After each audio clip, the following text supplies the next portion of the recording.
Simpson. And Japan have gone absent without leave. This is Whitmore.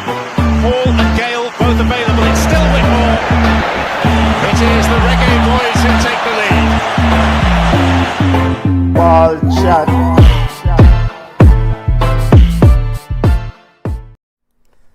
Greetings, football lovers. Welcome to Ball Chat Podcast, the show where we review some of the week's major news in the world of football. I am Benton. That's Bridget Junior Wagwan family. How you stay? Well, but good. And Benton, I gotta say that you were right. You were right all along, and we'll talk about it soon. Junior, right aside, because I don't care about right or wrong. You know? Yeah. Yes, really. I don't care about right or wrong or being right. But can you make sure Cedella Marley's face on your background image is clear for the people that can see that lovely smile? Hold on. I need to change it then because my big head is in the way. So I don't know how I can fix this. Cedella, my apologies, Cedella. My apologies. And is that Gene Nelson in the far right corner there in I see him image? Yes, I read. Yeah. Why, football family? You drop while you're trying to fix the image. You drop. I don't know why the two connected, image and audio. Your audio dropped a while ago. All right, so that is better. Yo, might as well you sit on the floor. For the audio listeners of Ball Chat Podcast, Junior is trying to fix background image of Cedella Marley, of course, legendary Bob Marley's daughter, former ambassador of the Reggae Girlz of Jamaican Women's Reggae Girlz, our women's football program. That look a bit better, brother. Yeah, but now make sure your audio is crystal clear.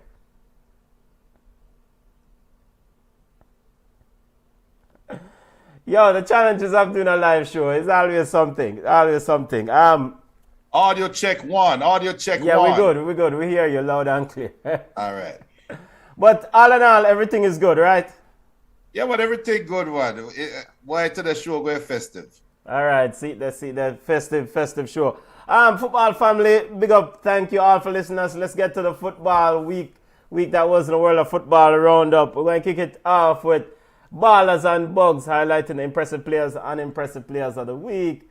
Then we're going to segue to cup football, discuss Arsenal versus Liverpool. And boy, Arsenal fans, come on. We need therapy session for Arsenal fans. We need some clarification on what is going on over at the Gunners. Because the gun is missing some bullet or a sharpshooter, something. We'll discuss Cedella Marley and the Reggae Girlz and JFF and the ramification of Cedella Marley stepping away from her ambassador role with the Jamaican Women's Football Program. We'll also take a look at African Cup of Nations coming up this week. This week, family. Kicking off this Saturday. I'm ready. And wrap up with transfer news as man. This is Timo. Goal scoring Werner is back in the English Premier League. Junior, talk to me. Ballers and Bugs, family.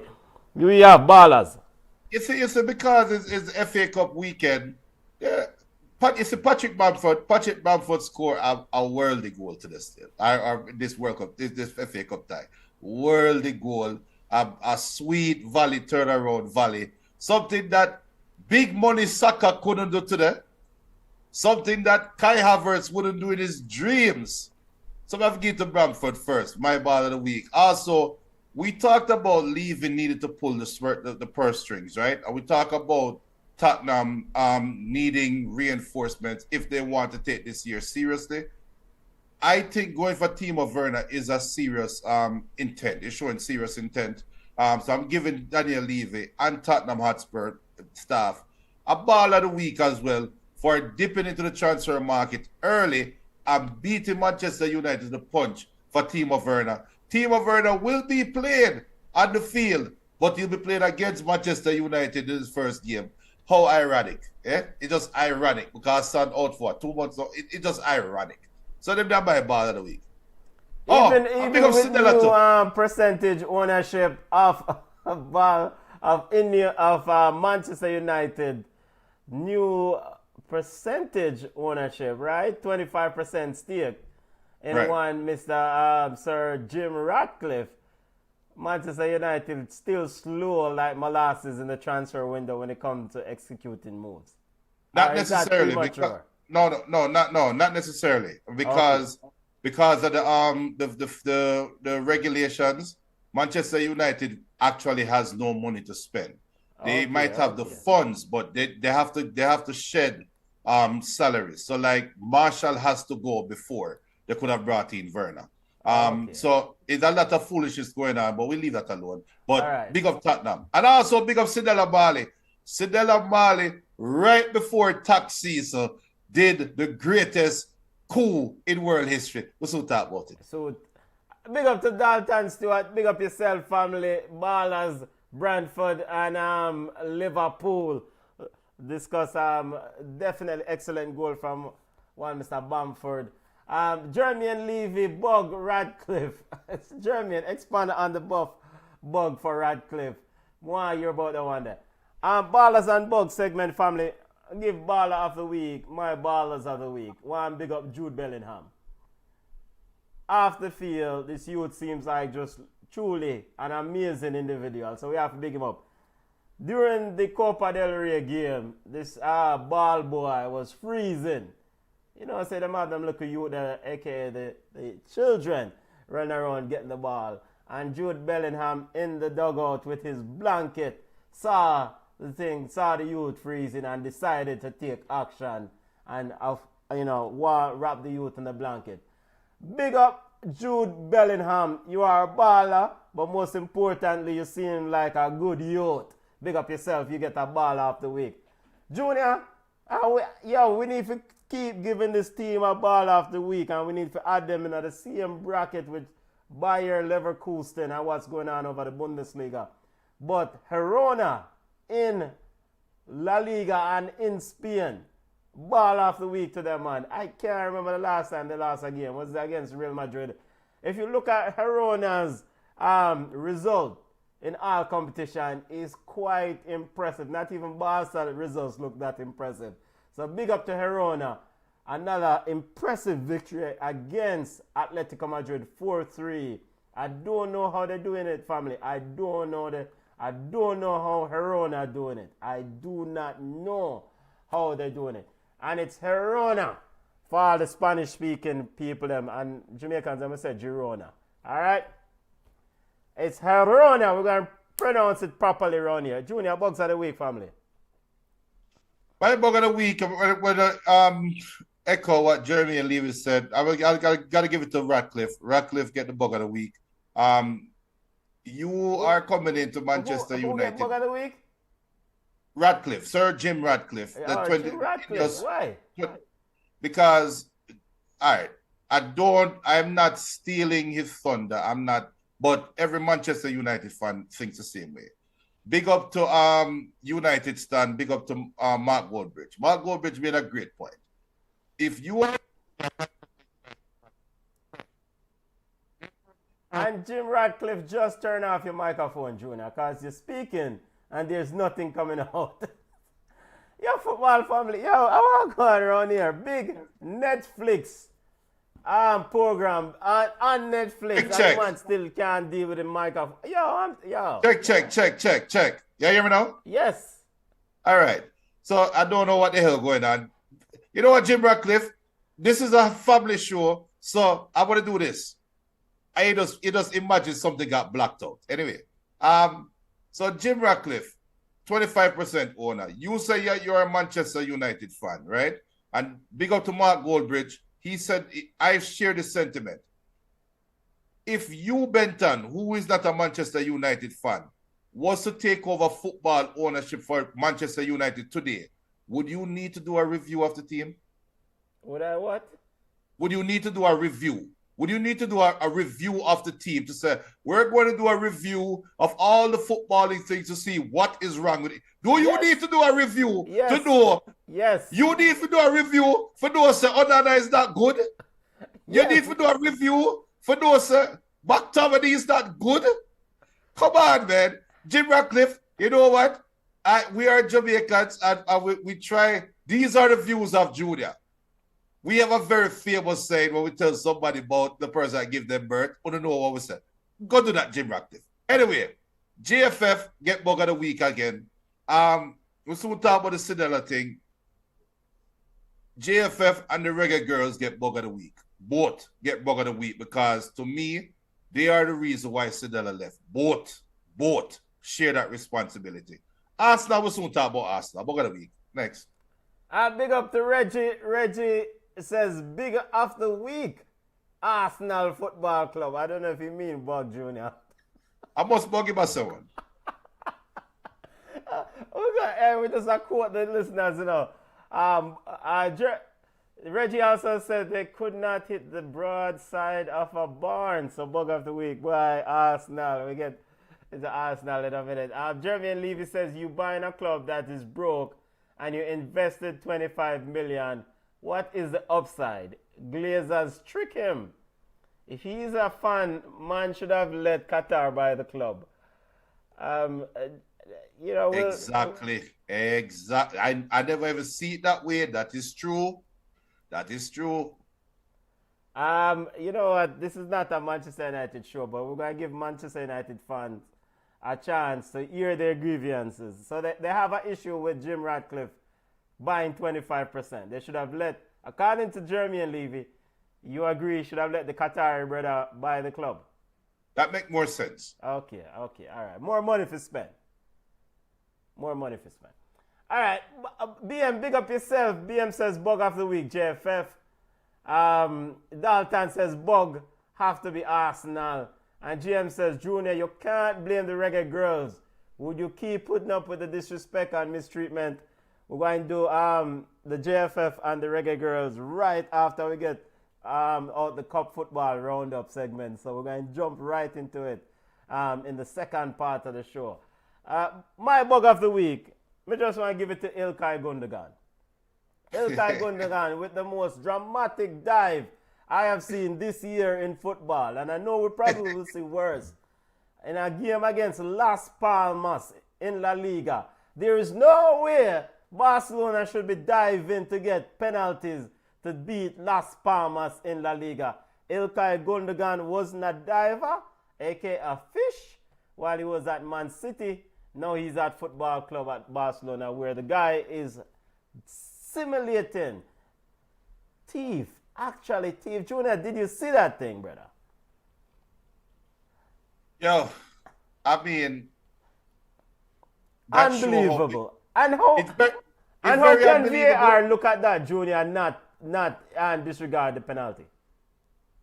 It just, man, are your side, Benton? It's not my side, brother. Don't give me no side. I'm not taking it. Because all I'm saying is Pep Guardiola is a big coach because for all the years Gundogan has been playing at Man City, him not do nothing like that. What? And the first year out, what say, yo, dive! And one of the worst that I don't know better. Yeah, the Las Palmas player barely touched the man back to Astafari. The man almost jump off in the first row of the stand to say that. I was like, what in the world? And VAR looked at that and gave a penalty and support the referee's decision to give a penalty. Bug of the week for Ilkay Gundogan. You know better. You should do better. All right. FA Cup. We're not waste of time again. FA Cup family. Let's just get to the big game in the FA Cup roundup. Arsenal is as Arsenal was. Still can't score goals. Goals win matches. Junior, Arsenal look good. Your thoughts? Last week we talked about do they need a striker, and I shared the point that I don't think they need a striker. But if Arteta is going to start Kai as a striker, they need a striker. I mean, Arsenal was just a sensible number 9 away from winning running that game. Liverpool off the field. Yeah, but you know what though? other platforms are talking about it. Why are there no longer, if you notice, there's no longer a big market of strikers? Gone are the Ruud van Nistelrooy's, Berbatovs, Louis Saha. Just throw some names, Nicholas Anelka. Just throwing out some names out there that were in the same generation, right? And just from the same league. It feels to me like football has gone away from the number 9 position being paramount to where they're more influence being put on wingers. And I think Arsenal and Arteta is suffering from that mindset. I don't understand it. That the only difference in the game today is Arsenal did not have a striker, while Liverpool had Luis Diaz that made up for Darwin Núñez inabilities. And then when Jota came on, the game changed. When McAllister went off, Jota came on, the game changed. But Arsenal should have run away with that game, and it's unfortunate. Hey, I will even bet. All right, 2 questions. First, if you're Eddie Nketiah and you're supposed to be a striker in this team, and you see that we can't score a goal, and you can't get valuable minutes on this field, what does that say about the outlook for you in this setup? Are you just as bad as everybody else? We don't know what's going on behind the scenes, and we don't know what's going on at training. We've seen instances where players go to a team, and for some reason the coach don't play them. Most notably, Kelvin Phillips at Man City. Leave Leeds and gone to Man City and not get a minute of meaningful football. Is Nketiah falling in this bracket? I don't know. But I don't know what's going on. I have no clue what's going on at Arsenal. There's no way we are sitting down and watching the same game, and you see Kai Havertz get a wide open shot in the 18-yard box and kick it like you want to kick it towards the corner flag.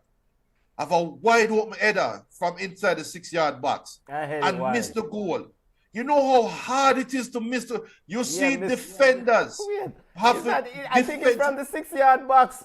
Within the 6-yard box, not in the middle of the goal, but towards the left corner, and him glance it away. It is mind-numbing. It is mind-numbing that Arteta is putting Kai in this position. I think Kai has a place in a football team. I think Kai is a perfect number 8.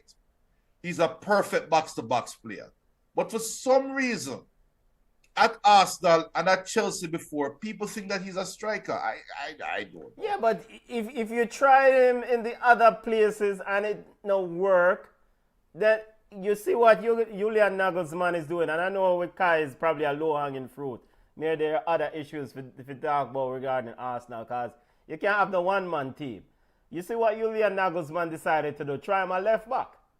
So clearly there's this scenario where they must say, yo, brother, just company field, come do something.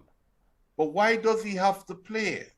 You have a squad of 20 Maybe he have a contract. Maybe it's incorporated in his contract that he must play certain minutes. That's possible. And like you said, still, we don't really want to dwell. It's not a one-man thing. But I think Arsenal did well enough where they had the table set for that one man to do something, and he failed, right? But the person who is sitting pretty out of all of this, Bukayo Saka. Saka is not having a good year. Yeah, he's not. He's not. But is it fair to expect Saka to deliver at the same clip that he did last year, knowing that defenders say, yo, we have more tape on you now. And we know, say, if we shut you down, Arsenal now going away. Okay. So if you all right, to answer your question, is it fair?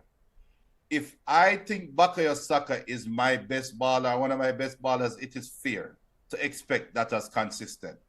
If you are not one of my best baller and it is not fair to expect this from you, then you shouldn't be playing all the games. You should not be playing. You should not be one of the first names on the team sheet. So it's either you can handle it or you can't handle it. And but I don't think Saka is at that level of, he is not in the level of these high-end ballers yet where you expect him game in and game out to carry you. So why is he being heralded as that then? If he is football, is the talent in football dwindling that much that now we are forced to put players on a pedestal them don't belong? Is that where we are in world football? No, it's not. I don't think it's not. We can't use Arsenal and say it's a mirror of world football, you know. But they are one of the top 4 teams in not one in of the the top 4 team in our world football, brother. Arsenal. No. One of the top 4 teams in one of the best, not in one of the top European leagues in the world. Yes, in one of the best. Jeremy Levy says Harvard need to go back to Germany. The money them waste and Raya, they should have got a center forward. Yes, that's a good point. Reggie says Havertz isn't a problem with my team. No one is scoring. Saka and Martinelli are shells of themselves last year. Big up Richard Green. Good evening, gentlemen. Who's the better, Saka or Leon Bailey? Right now, Bailey play better balls. Well, which Bailey and which Saka? Because Saka before recognition is better than Bailey. Yeah, because he had an outstanding. This version of Bailey, let me tell you, we rate Leon Bailey, right? But we're going to call a spade a spade. I rate Marcus Rashford. Marcus Rashford last year is not Marcus Rashford this year. Why? Because it's a contract year. After contract year, Leon Bailey is in his contract year. He is playing out his mind for that contract. Well, let's see what he does when he gets the money. That's what happened to Saka. That's what happened to Rashford. A young baller getting paid. As a Jamaican, I hope Leon Bailey take the mindset that I want to be recognized as the best Caribbean footballer ever and push him game to another level. Because I'm telling you right now, Saka does not want to be recognized as the best English right winger ever. I'm happy. Fair enough. I don't necessarily think it's a Saka or Martin. Yes, they're not scoring at the clip that they were scoring last year. But teams are playing you differently also. And tactically, teams are saying to you now, how are you going to beat us if we're able to nullify these players? Who is going to do the scoring? So it was incumbent on Arsenal and Mikel Arteta to add a piece of another gun, or as Ian Wright put it, a killer down the middle to make teams play them differently. Because right now, when you look at Saka sometimes the left centre back I shift over to him, you know. So I try, once him cut in to take a shot, somebody did it to block it. And then the defense, I say, yo, just leave the centre forward because the centre forward now score for them. So just leave them. Okay. So Luis Diaz has the same problem. Yes. Mohamed Salah has the same problem. Yes. I would even say Mohamed Salah and Luis Diaz have it worse than Saka. Because at least Saka have a Martinelli and an Odegaard who is also a threat coming from the midfield. Yeah. He has, and Salah don't have any threats coming from the mid. I know Salah didn't play today, but I'm just saying for the season. Diaz and Salah are still producing. Yeah, but aren't these more experienced players in their space in this business? Like Mohamed Salah, what Mohamed Salah has done, Junior, is that he went and not only perfect his craft, but he knows how him optimize his game. In the sense that even if him not score a bag of goals, he might have a true pass for kill. I mean, whereas that is something that Saka still needs to polish in his game. And also, I think when you look at Salah's game, and you compare to Saka, which is, I don't want nobody to say me no hate me and criticize me about this comparison. But what I notice with Saka sometimes the double team reach before he can make the passes. If you look at Mohamed Salah, he reads where the double team before he even get there. If if Darwin Núñez was competent in front of goal, I would say that right now Mohamed Salah would probably have 15 or 10 assists so far in all competition because of the true part. As him see the man a move, him a push it through. And that forces the defense to play you differently. So that is something that a young player like a Saka has to kind of evolve into, I think. True, but I've just looked it up. Saka signed a 4-year, 40 million contract with Arsenal in 2023. Yeah. So, look, I'm hinting towards it the last couple of weeks that I can foresee football going the way of the NFL, where they're going to be becoming a lot younger, and the contracts are going to be dwindling. I also can see escalators being added to contracts, because when somebody look at Saka, when somebody look at just any young baller, look at Sancho, look at who else have failed after getting a contract. I can even say Anelka, going as far back as Anelka. As soon as them get paid, the motivation to be the best gone. So I am paying you for potential that I am not getting. I can foresee, because you say it, Saka has not grown into that Salah realm as yet. But we don't see the production going up now. I was trying to give excuses for him. Maybe he just is not motivated to go there. And maybe you're right. And big up to the man them. But I also think environment contributes heavily to this, Yes. You put him in an environment where you have coaches and personnel around him where I push him to the next level, where he knows that, youth, is either you are play and you are deliver, take a break, or else the next man are going to eat your food. One thing we know about Man City and Man City's landscape, there is only one done, and that is Pep Guardiola. So every man essentially have to step forward and deliver or, go on a road. And I think for a young player like Saka and Gabriel Martinelli, Arsenal should have gotten a striker. Them should have gotten a...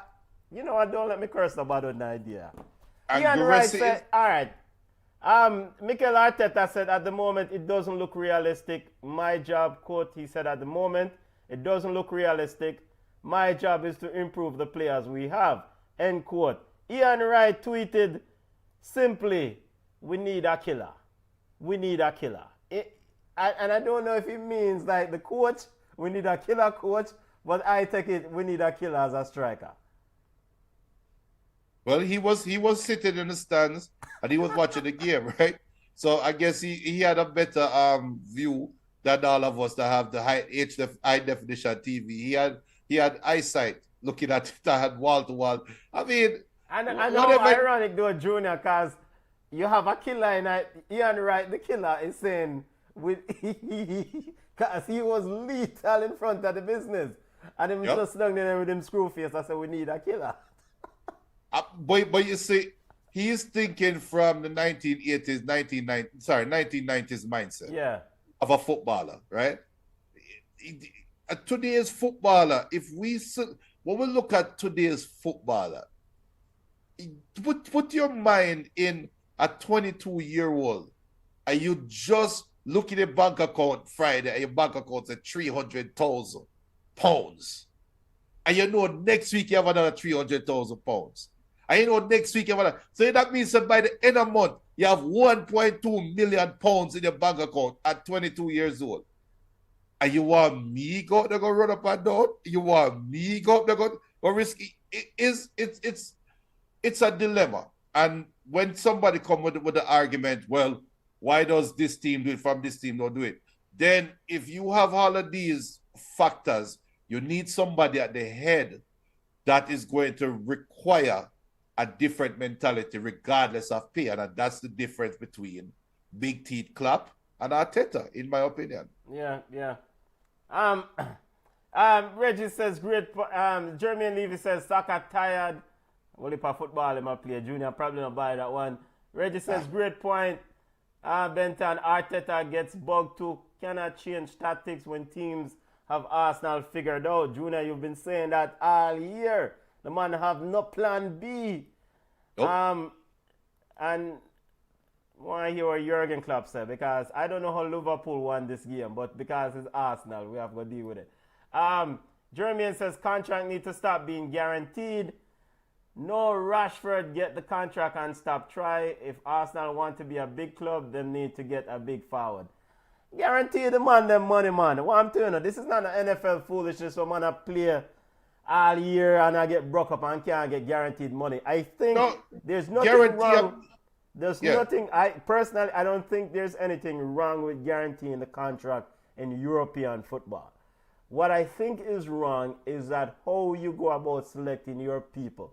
If you give a bug guarantee money with a bag of money, then I just sort of go. This is where your scouting department, your personnel, your people in the back room need to make sure so when you select good people, select people for play in your team, you have a support system. We're going to make sure so them optimize and maximize their potential. And secondly, you don't give a bag of money to a bug like a Darwin Núñez. But how could you? All right, that's a fair point. I will meet you halfway. I think they should have a base salary, and the base salary is determined by TV rights, revenue coming in, blah blah blah. And you say a percentage of the money that the club get goes to the salary, and that salary, average salary for the whole league. And then you had escalators to everybody's salary. So if you score 10 goals, you get this. If you score 15 goals, you get this. In the NFL, you said Jadeveon Clowney yesterday when he got the sack, and the man danced. The man did a $750,000 dance. Because he got the 9.5 sacks. I mean, to my understanding, there's some incentives in the contracts in European football. Because Messi used to take all the penalties at Barcelona. But the problem is, this is a problem. The escalators in the contracts that were negotiated by the agents are always easily attainable. Like play 5 games, play 10 games. They always do that because I might have to reach out to Bones or Damone about it, but I'm pretty sure there's some stipulation in the way contracts are written that they have to have escalators, but they make it real easy. I remember another part is the agents. Their incentive is to get the most money because they get a percentage cut. Yes. I believe all of that need to cut out. If you cut out all of that, I'm about that. I totally agree with that. If you cut that out, then you won't have Darwin Núñez agent pushing Darwin Núñez come play at Liverpool just because he grades out.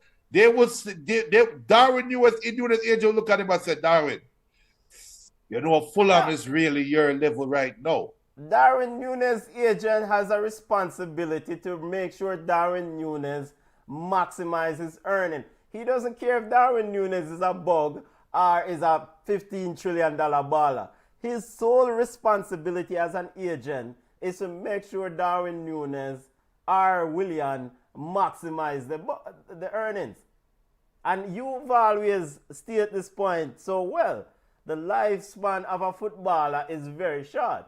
So when an agent forward him say, yo, Junior, Liverpool are forward with 100 million over there, sir.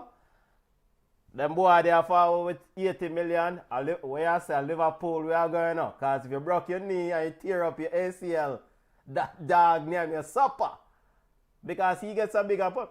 And I think, all right, Jeremy and Levy says Sancho is a prime example. He get guaranteed money and he's a bug. You know, there were some who thought that Sancho was a bug or wood material. All right, if you watch Sancho's trajectory, at Man City, he came to Man City's academy. Did okay. So I watched Sancho on the US tour with Man City all the time. And he always nag Pep Guardiola about more playing time. And Pep said, go on to Bayern Munich. Go on to Dortmund or wherever. Go on a road. And they got rid of him. But if you watch Sancho, you're like, brother, are you worth $100 million? But that is the going rate, and the agent have to don't stretch your bucket out far where you can't reach it, brother. Manchester United forward with the money. So Darwin Nunes a Liverpool number 9? Well, Lewis, don't mix up Liverpool and your business. but it's the same argument. Yeah, but Liverpool fans and Jurgen Klopp, and he of course he will say that Liverpool fans, they believe that Darwin Nunes will come good, whereas the chapter is closed on Sancho at Manchester United, right? So what's the difference? What's the difference between Nunes and you know what the difference is? Liverpool is winning, so they have a crutch. They have a buffer. If Liverpool was to lose the game today, we are talking about Kai Havertz just because Arsenal lost. Yes. If Liverpool had lost the game today, we would have been talking about Darwin Nunes missing the easy header, Darwin Nunes having the one-on-one and try to cross the ball to Diaz and pass the ball behind Diaz. Put the ball behind him. Yes. So it's just because they're winning, you're papering over the cracks. We're papering over the cracks. You asked me what is the difference between a Sancho and a Nunes. Right. And more answer that question if I could, please. All right. The difference is that you have a player in Nunes who is still part of the group. He's not outside the circle.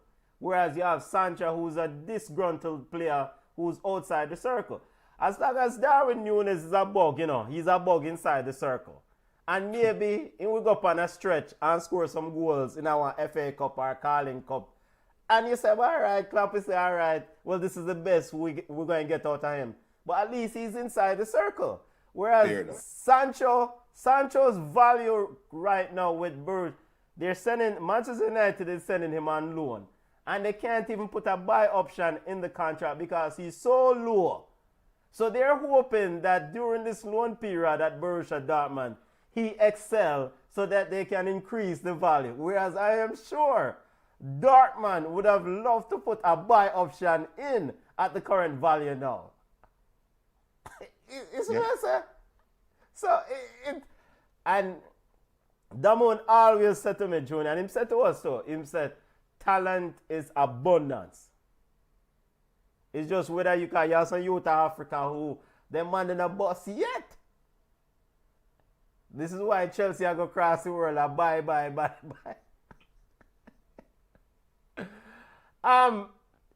Lovely discussion though, because it's the dynamics of football, and as you rightfully say, my brethren, when you give a man a heavy check or a big check, you're paying for a future output.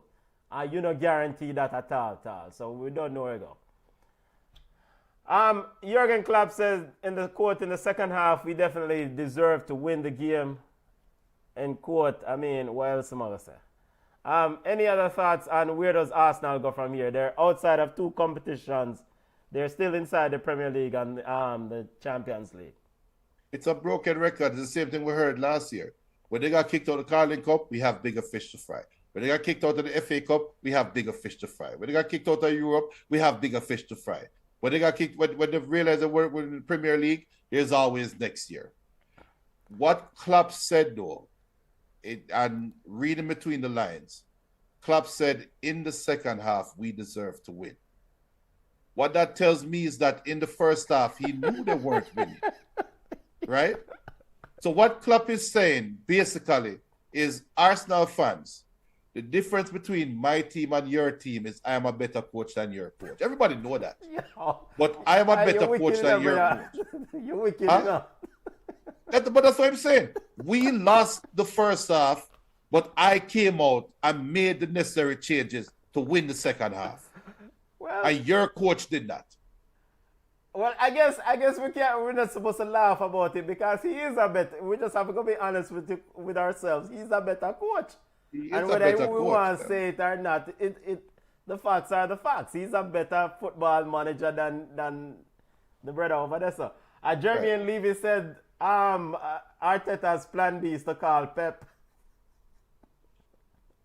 And big up El Pistolier. El Pistolier said Arsenal, in reference to Arsenal, they're about to be outside of the Champions League too. BM said, we miss BM commented, that's why we have to give Messi and Ronaldo credit. They made billions but still play like they're trying to make it.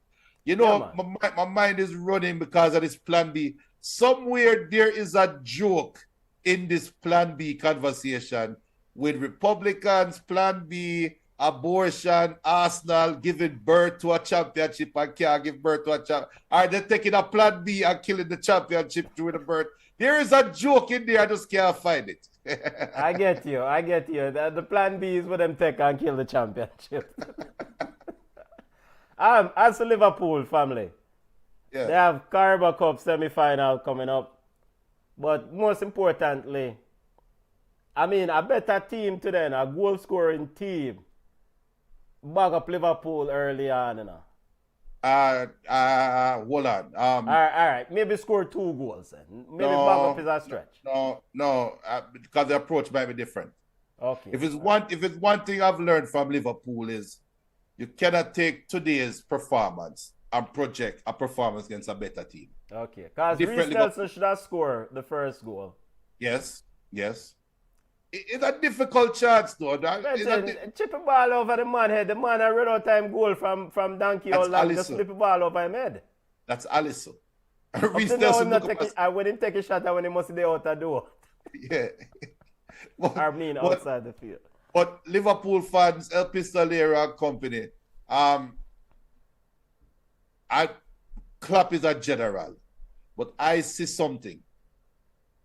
You have to get Cody Gakpo going. Gakpo have to get going for Liverpool to be successful. Salah is going to be out for too many games. Gakpo have to get going. Gravenberg have to get going, right?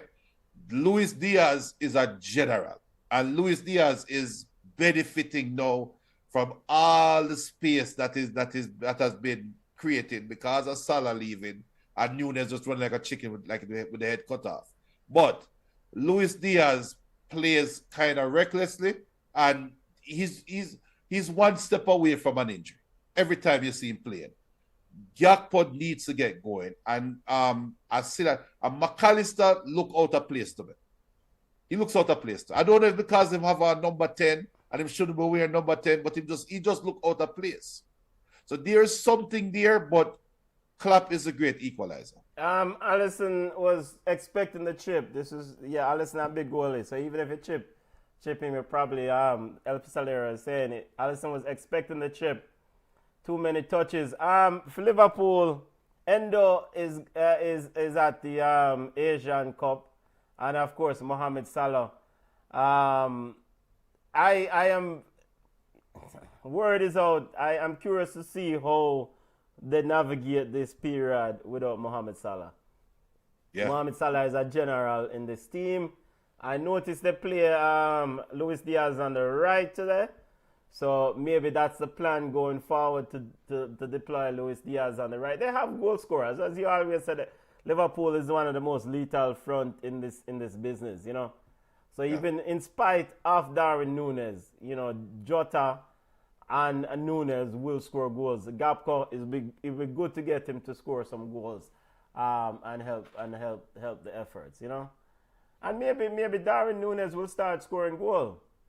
Next topic. Now maybe El Pistolero says, but to how Liverpool plays, the wider guys will have more chances than those that play in the middle. Gakpo plays mostly through the middle. That's what El Pistolero says. Richard Green says, if Bailey sign a new contract, does his agent, Mr. Butler, gets paid? Of course. I'll put some more money in on Mr. Butler kitty, right, Junior? Is Butler really his agent? Yeah, no, my agent. Who else? Well, there's Butler and then there's somebody else. I think he's a handler. He's always internationally he's regarded as Bailey's handler, not agent. I'm pretty sure. He will definitely get some money. Whoever is the agent will get some money because of them a negotiate that new extension or whatever it is, and it's almost certain that he will get that extension. I think Bailey's salary is somewhere around £100,000 a week right now. Somewhere around there. So I mean, he should be looking on a nice a bump, you know, at the way he's playing. He might be looking at £200,000 a week. Well deserved as well. Yeah. El Pistolier said, I think Liverpool has more unpredictable now. Every teams know that Salah will receive the ball wide, but know that the front three can play everywhere. That's a good point. I did not look at it that way. That's a very, very good point because and maybe this is a chance for Liverpool to prepare for life after Salah because if Saudi League comes calling next or this summer with 250 million, 300 million for him, 250 million pounds. I mean, of course, you decide to kind of cut and go, right? Right. Yeah. But you got to get Gakpo going. Got to get Gakpo going. All right, other FA Cup before we touch the Cedella Marley and JFF story. Other FA Cup result that you want to highlight? Any huge victory for Preston and for Chelsea over Preston.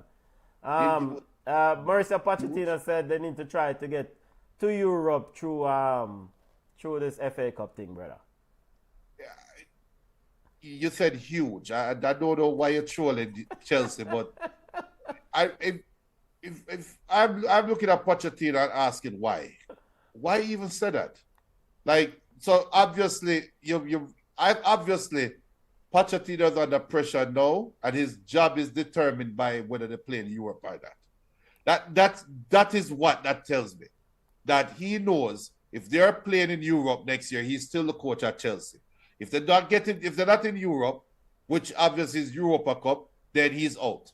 I think that's all it is. But apart from that, there wasn't really any big time results. West Ham drawing against Bristol City is, yes, the Premier League team have to play a replay, but it's West Ham. I mean, come on. What more we expect? Even though you're not about Paqueta. Yeah.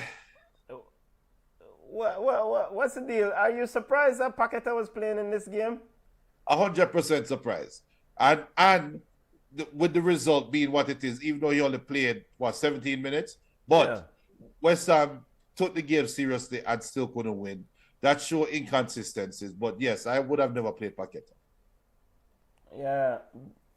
Big up to my brethren. Mr. Moore and Huddersfield got butter bruise. Them try against Man City. I think Man City, most notably for Man City, the man himself, the baller returned. So that was something that Pep Guardiola and the likes was happy to see Kevin De Bruyne back on the grass, along with Jeremy Doku. So, you know, that was easy day at the office for Man City. Manchester United tomorrow against Wigan, Junior. You shouldn't have any problems here. Nope. No. All right. See that. We'll revisit this one next week if our upset happen. All right. Now to the Cedella Marley.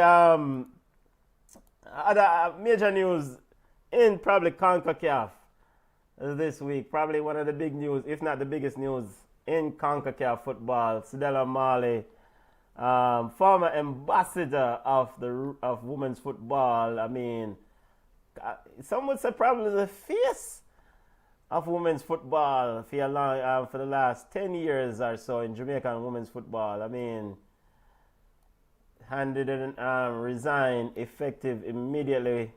Junior, we can pull up the letter.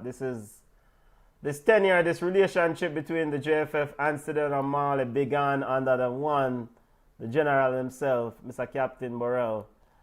And now it has ended, at least based on this letter. Junior, yeah, this is a lot to unpack here regarding this Cedella Marley. I don't think it's a lot. I don't think it's a lot to unpack. Miss slow enough. My mind, I am not as witty as you are. So, well, in business, you buy low and you sell high. Yeah, and that this is the same business model. So you're saying that Cedella is getting out while there's still some level of value left in this Reggae Girlz product.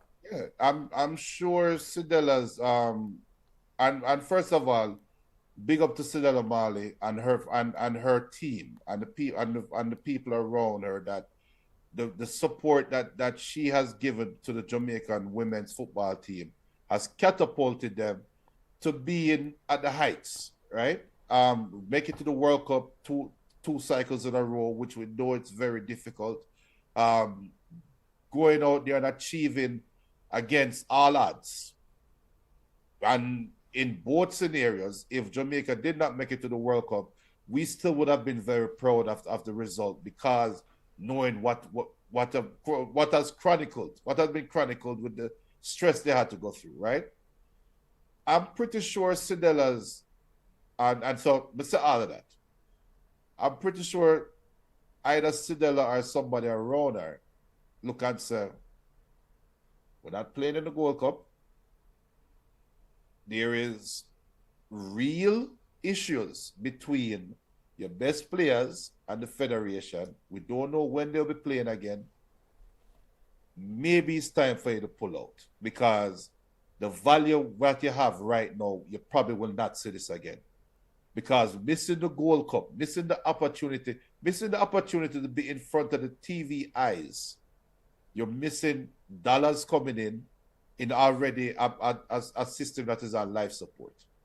So this might be the beginning of the end. I've said it at the start of the year. I was hoping that earlier last year, I was hoping it was just junior being junior.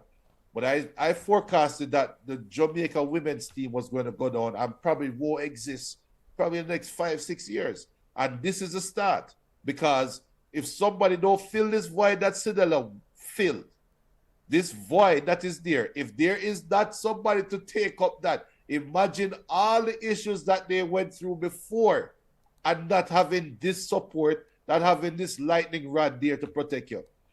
It's going to get dark.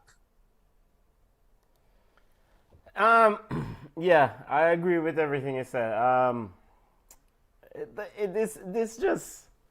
I think I keep coming back to a simple question, Junior.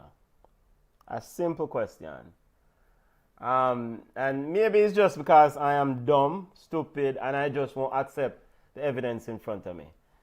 How is it possible that you have a team that is so successful, consecutive Women's World Cup, probably the number 3 team in CONCACAF, the number 3 team ranked in CONCACAF, with the potential to really, with your pool of players, to really upset the apple cart and push up in the FIFA ranking and garner more eyes and make more noise in this business, in a sport that is growing, mind you. How is it possible for this to get this bad? That is something I can't understand. Because, all right, if I'm money, we are say, if JFF leadership and Mike Ricketts and etc. and Rudolph Speed and Jen Sek, Dennis Chung are about money. If money is their objective and they want to buy things and palab and go rebel salute and enjoy themselves and fly out, and then isn't this a bigger cash cow than what you had before? Okay, so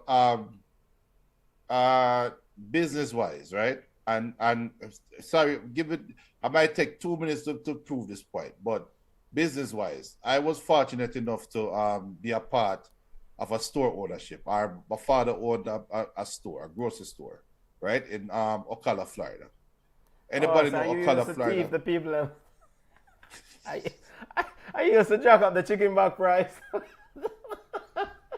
Yo, people, chicken back price gone up. Junior there on the counter. How the Rastafari going around here? But we were there, right? And we opened 6 days a week. And if you were to be on the outside looking in, you would think that the store is making money, right? Okay. Monday, Tuesday, when everybody, we always have people coming in. But the reality was, we were in the red. Okay. Monday, Tuesday, Thursday, and Friday. Wednesday was our most productive day in terms of bringing in money, because that's when we restock. I used to drive to Orlando, buy the goods and all the groceries, come back and yellow yam, everything, and restock the store. Everybody knew that. Everybody came to the store then. Saturday, they come and get the stuff for Sunday dinner. But apart from that, there was no money being made. I said all that to say, when we stay from the outside and look in and think, yo, the Reggae Girlz playing in the Gold Cup. Yo, the Reggae Girlz playing in the World Cup. Money must be coming in. That might not be the case for the JFF. Yeah. They might be spending more money than what is coming in because of like a sponsorship, like a support, like a whatever. So when we sit down now and say, why are they not supporting such a successful team? Maybe they can't afford to. I'm not making up an excuse for JFF. No. I feel you. Yeah. But that is something now where when we sit down as fans and disappointed that we're not playing in the Gold Cup, JFF might sit down and say, thank your father, we don't have to buy them plane tickets. Thank your father, we don't have to pay for them hotel fees. So their approach to these negotiations might be a little bit different. Yeah, and we as fans, so we don't know what is going on behind the scenes. Yes. And Cedella's response, the timing of it, is curious to me. Because the best time for Cedella to pull out would have been right after the World Cup. Yeah. Right as the World Cup done, hey, I've done all I could. It's time. It is time for me to hand the baton off to somebody else that has the energy and the time. I've done this for 10 years. I want to move on to something else, but I love the Reggae Girlz. I handpicked this person to come in and take over the duties. Here is the button. No, Cedella just drop it and run gone. So that tell me that this is not an amicable split. That tell me that there is something there that is scaring her or running her away. Yeah. That is my interpretation. And regarding the money situation, big point, because like your analogy is that you might have a store and the impression is that regarding the Reggae Girlz is that money is being made, and in actuality they might not be making money. But then my follow-up question to you is this then: if you have a product like the Reggae Girlz and you are not able to turn this product into a profit, i.e. you made consecutive World Cups, how is this? It just means that this product is not marketable, or is it a situation where you have a shortcoming as a federation? To answer your question, you have a shortcoming as a federation, and I know people higher up in Jamaican football are aware of this show.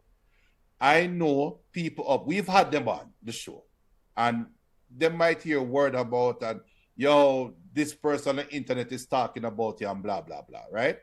So let me just preface it by saying the views you're about to hear is not of Benton, it's not of Balchat, it's a view of me, Junior. So if you have a problem with what's being said, don't blame Balchat, blame me. You, the person, whoever you are, that is responsible for voting for this Jamaican football leadership is the biggest idiots in the world. Your hands are deep in people's pockets, and the little 20 cents that you are getting right now, you are so happy with it that you're turning a blind eye to $1 that you could be bringing in. You are the dumbest person in this whole thing right now. If you are somebody that votes for the Jamaican football leadership, you are the biggest idiot. I cannot blame the JFF for being a JFF. They are who they are.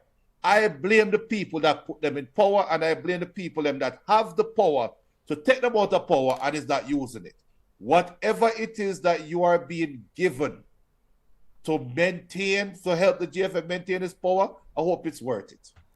Richard Green said it's political. She appears to be in Raymond's corner, as of course the JFF presidential election is scheduled for January 14th. Raymond Anderson, current vice president, versus incumbent one, Mr. Mike Ricketts. BM says this is all about bad mind and envy. Don't let anyone tell you otherwise. As it pertains to Cedella Marley's letter, she spoke about investing in the amount of close to $3 million. She also said, most notably, quote, however, the ever-winding rift between the JFF and the team is very alarming. Numerous overtures to each of you to voice my concern and try to assist with resolution continue to be met. with non-committal generic response, end quote. Cedella Marley stepped away, and soon after, Bob and Rita Marley's foundation also stepped away. I guess we kind of expected this one, right? Because once Cedella took away herself, we expect the Bob and Rita Marley's foundation. They sent a letter to the president. They said after evaluating their commitments, and to paraphrase, they can't continue the relationship, aka they will not continue to fund or support. They said the decision has not been made lightly. We have been privileged to witness the growth and the development of women's football and the achievements, blah, blah, blah. And also they said that we remain committed to the empowerment of girls and development of women's football in Jamaica and will continue to support these endeavors under the Football is Freedom initiative. President Mike Ricketts Jr. had a statement that he put out.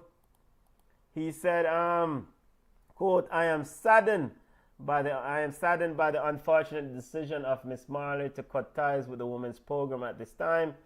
This is even more so as we are of the view that we have made significant progress in the discussions, and are just awaiting the World Cup players to come back and to use and advise of their availability. Wait, is there any other person in leadership who's more blindsided than Michael Ricketts? According to the statement, Junior, he said, this is even more so as he says, I am saddened by the unfortunate decision. And he said that they have made progress in discussion and he was waiting for the players. So it seems like this came out of left field, according to him. Well, it seems like you have three parties, or maybe more, that are not talking to each other. Not talk, but is even if them talking, them not saying the same. Them wanna speak French, wanna speak Portuguese, and wanna speak Patois, and nobody not understand each other.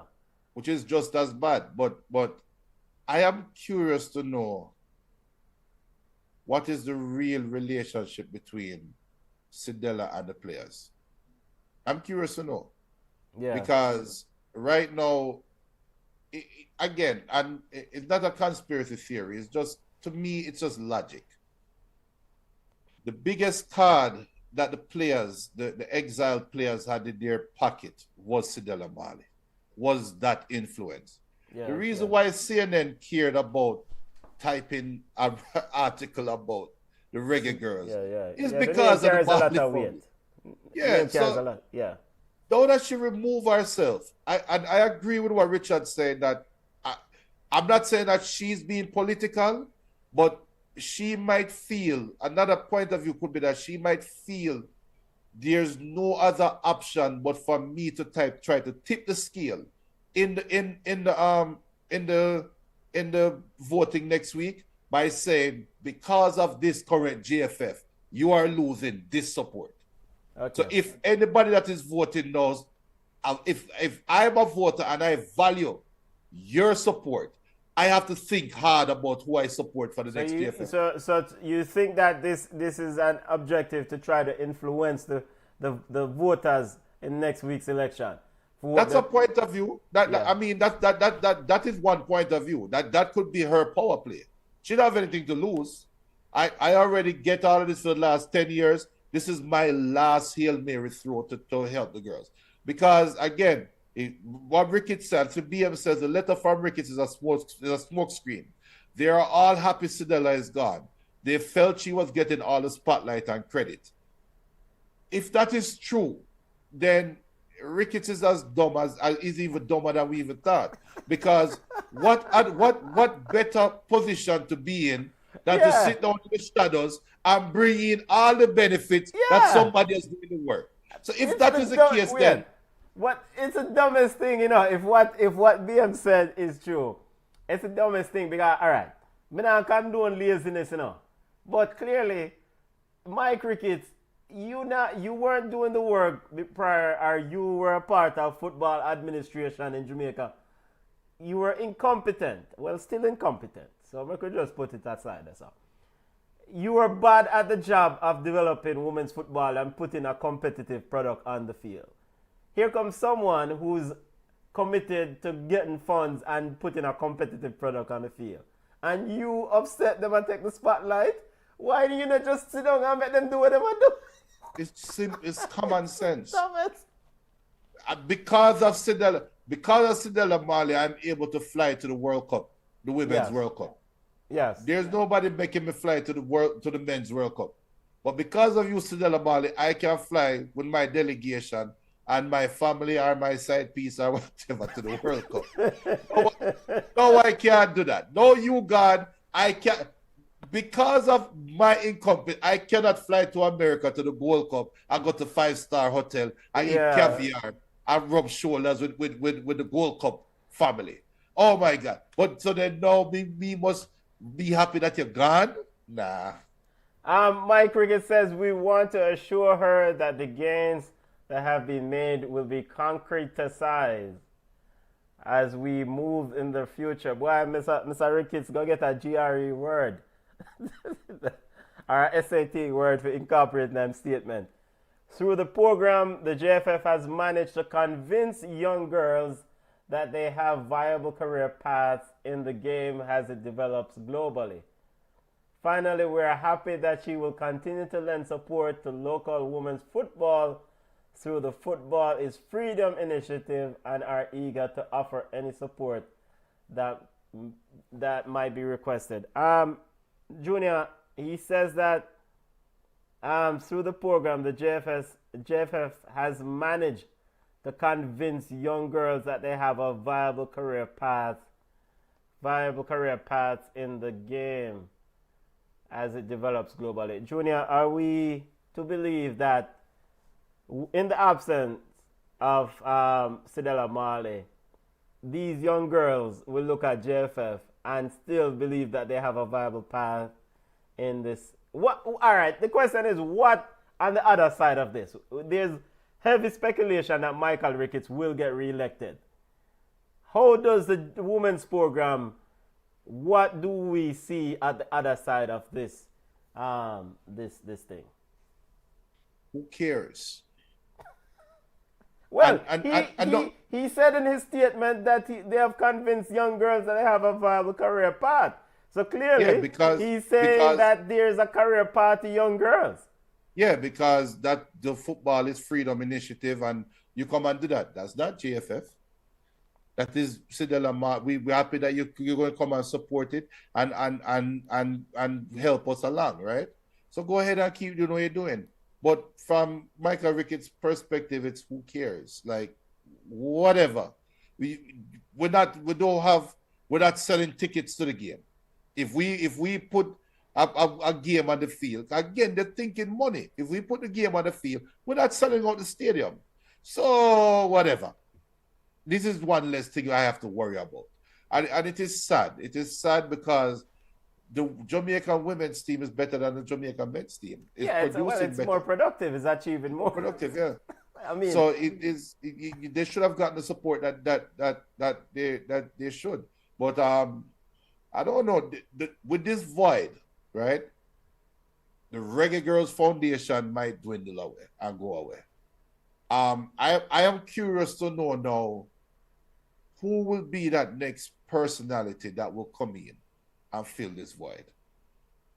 That's the question. No, we don't. It's not like we have an ambassador in the sport, a former player that is well known and blah blah blah. I can come in and step right in and fill this void. So who is it? Yeah, Can't put Tanya Stevens. Captain of the Reggae Girlz, Bunny Shaw, put out a statement or put out a post on Instagram. Said that, quote, to the woman who fought for us through all the constant struggles and mistreatment, I am forever grateful. When the senior program was abandoned in 2008 due to lack of funding, there was no senior pathway. In 2014, 10 years ago, you came and you kept every young girl's hopes alive to one day represent Jamaica at the highest level. I remember when you said, quote, They said you all couldn't, and I said, tell me why. When they said you all wouldn't, I said, watch me. Here we are years later, qualified for 2 World Cups back to back, all because of your dedication, willingness to ensure we are given an opportunity. For that, I am forever grateful. Bonnie Shaw must be grateful because John know if it wasn't for the works of Miss Cedella Marley and the push for this program, we know if Bonnie Shaw would be playing at Man City right now. True. So because all of these things connect. All of these things connect. Even you're a big captain, they are Mexico still. So all of these things connect. It's a dark cloud over Jamaican football. And Yes. and the sad thing about it is like you as fans and as supporters of the team and as people who go out to wherever and watch the games, it's like there is some you can't do nothing. And maybe Michael Ricketts is leaning on the fact that Jamaicans will support Jamaica regardless. You know, maybe because they will say, boy, you have some Jamaicans who will say, once at Jamaica, I will support it no matter what. Because once you wear the national colors, I will support it. And maybe that is where Michael Ricketts is banking on. So I don't know. We'll see. I'm curious to see what the future holds, though. But I'm not optimistic. Neither am I. Presidential election next week. We not want to say nothing more. I don't want to say anything about the JFF presidential election. Do you have anything to say about it, family? We'll see when it forward, and we'll reach out to the president and see if he can come on the show. Would be nice. Yeah, but we don't want a man come here so come talk now you lie, brother. We don't know it. We tired of it. We're not. You put them on record. Just like Cat Williams and Club Shea. We don't want a man to come forward if you know lie. Big up to Shannon Sharp and Cat Williams. Junior, before we go over we had, a legendary coach passed away this week. Mario Zagallo, 4 times World Cup winner. Junior, your thoughts on the impact this man and what does this mean for Brazilian football? Does this mean this just highlight the state of things with Brazil now? And in addition, the word is Coach Dennis. Dennis is on his way out if he wasn't sacked already for Brazil. So kick those 2 things at the same time while you're at it. No, because this Dennis guy, he coaches Canary South. Big up to Dennis, he coaches Canary South. And what is Canary South, Junior? Formerly Brazil. Brazil stopped playing football in 2010.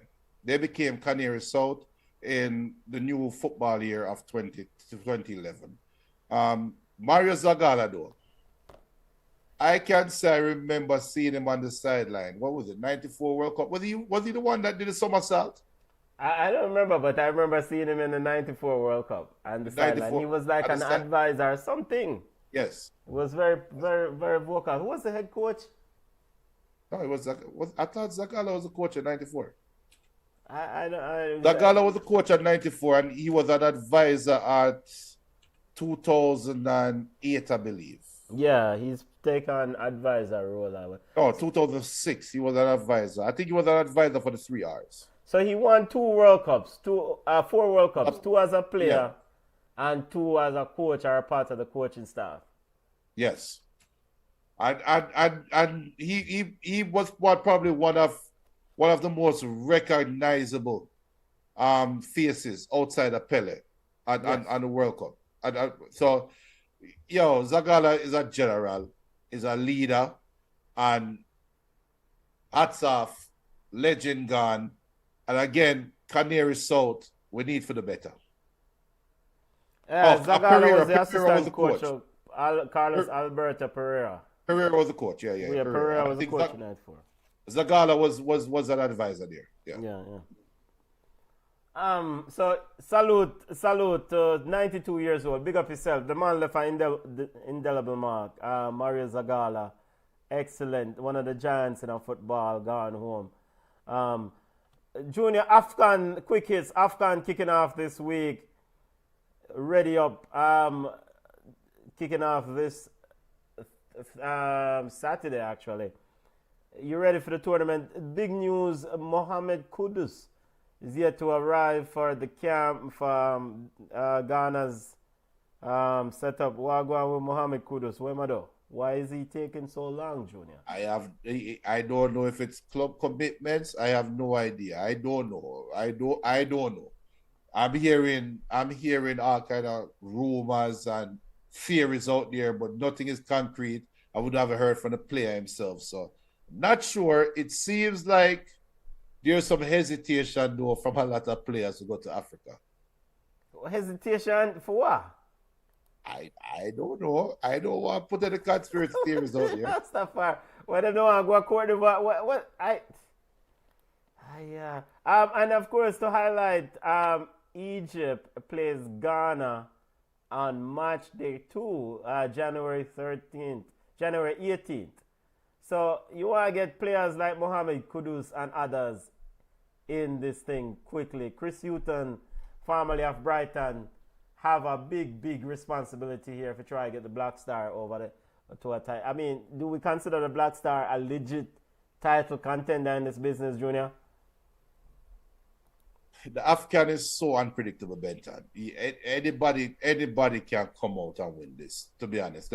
We have no idea the state of the players that will be playing. We do have no idea the motivation of the players that will be playing. Because yes, Ghana might probably have one of the best teams on paper, but we have seen in the past where the Nigerias of the world go there and just fail, right? And then the reasons come out that some players might be thinking about their club careers and their club commitments more and saving themselves. We don't know what the approach is. So yes, Chris Hutton though, on paper, I would say Ghana should be the favorites. How would you give Cameroon? Or why would I give Cameroon? No, you're not picking on Cameroon. Yeah, drink liquor. I mean, can Morocco carry over the World Cup impressive run and take this tournament? They can, they should, but they won't sneak up on anybody. Yeah, they won't sneak up on anybody. Morocco is in a group with Congo, Tanzania, and Zambia. But Ghana, that Ghana-Egypt game though, they're going to go a long way to somebody setting somebody straight and narrow. Yeah, early warning signs, right? Yeah. Early warning signs. Egypt won 7 of these. 7 have the most AFCON titles in this business. So of course defeated finalists last edition, runners up to Senegal. Senegal could repeat this thing.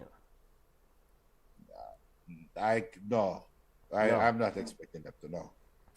I'm very excited about this tournament. I am very excited. I'm very excited to see you've been singing the praises of Girasol, Sergio Girasol. I'm very excited to see him in this tournament, how he goes about it. And my ultimate question for Nigeria is, if not now, when? Yeah. That's the ultimate. Because you have Ademola Lookman, you have Victor Osimhen, you have Iwobi. Yes, Iwobi is serviceable in Ghana. Very serviceable. In Afghan he is. In Afghan, he's very serviceable. So if not now, when for Nigeria? Because it's about time Nigeria, the Super Eagles, rise and deal with the thing. Samuel Chewekezi, I mean, if not now, Victor Boniface, if not now. Of course, defensively, we're not sure because Daniel Amate is in the setup. I would know that Daniel Amate can't defend to save his life. But for Nigeria, if not now, when? They should have to get off firepower. They have to get off to a good start. They have to get off to a fast start. But one thing about Girassi and Guinea, he only has a $16 million release clause. Yeah. And nobody has triggered it as yet. I am thinking they are waiting to see what he does at Afghan. Really? I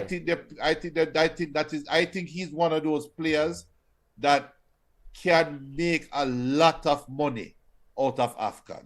He's one of those players. So if he have a good tournament, yes, he could be really sitting pretty because he's doing quite well. A very, very good point. Very, very good point. I mean, if he has a good tournament, and he also could hurt himself in terms of his money too. Right. But his money is sure. Yeah, it's 60 million release clause is nothing. So the big teams are looking at you because this Arsenal could have definitely used you if you are as proven of a goal scorer as you are, right? Yeah. But even then, a West Ham can definitely use you because they could be moving on from Antonio. So going for Guirassy, so he's there. He is right on the cusp, and I think he is going to make some money. How much he makes depends on how well he does. Yeah. Really looking forward to see Senegal. Really looking forward to see this team. It's a deep team, talented squad, talented group of players. Let's see if Nicholas Jackson is as surgical up top for Senegal as unlike for Chelsea. Surgical. But this team, Senegal have talent across the board. I mean, I'm looking forward to see Papa Gueye, who plays for Marseille, the midfielder who his value might go through the roof after this tournament. But very, very good team. And I think with Senegal, once they figure out a way to win something, and they won the last edition, so now that experience should really kind of elevate the confidence of this group, because we know that this team always talented, and they have a leader in the coach CC, who's a very calming presence to carry them through. So I'm looking forward to see how Senegal navigate, because if somebody going to beat them, it's going to have to play some serious football. Yes. Serious football. All right, that's enough before we go, man. We had one final news on transfer update. Timo Werner back in the EPL. I think this one, we can check this box before we go on. Word is Spurs looking to get him on loan for the remainder of the season. Junior, your thoughts on this transfer potential? I think it's a great. I think the potential is great. I think Spurs play the football that Werner likes to play. Just high active and run up and down football. He will get his chances different than his approach to the game will be different than what we saw at Chelsea. And I think I expect Werner to strive. And of course, the first game will be against Manchester United. Watch my goat mouth beside. But yes, I expect Werner to go. Yeah, I mean, it's the system that Angie, the Spurs head coach, is playing. I mean, he can flourish because I'm squeezing the opponent high and then recover the ball and then set off in a foot race. And if we know he's fast. We know if you give him space to run and play a ball, he can flourish.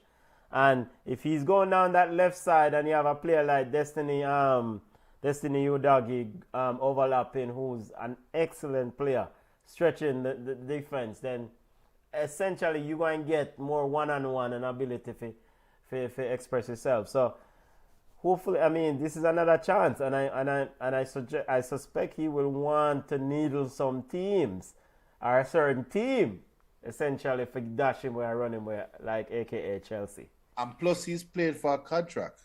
And he's playing, yes, contract year, contract money again. Months.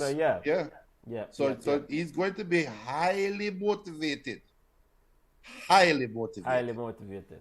All right, that's it, football family. Big up to all listeners. Thank you for joining us. Unless Reggie have anything else to add before we go my way out, family. Philadelphia Eagles thinking up the Giant. Don't worry, Junior. The Eagles will find a way to win.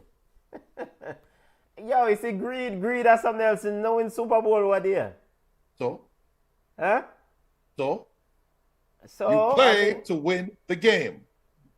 You're not Arsenal, brother. You play to win the game. Hello? Okay, Herman Edwards. Or Herm Edwards. Is it the same name?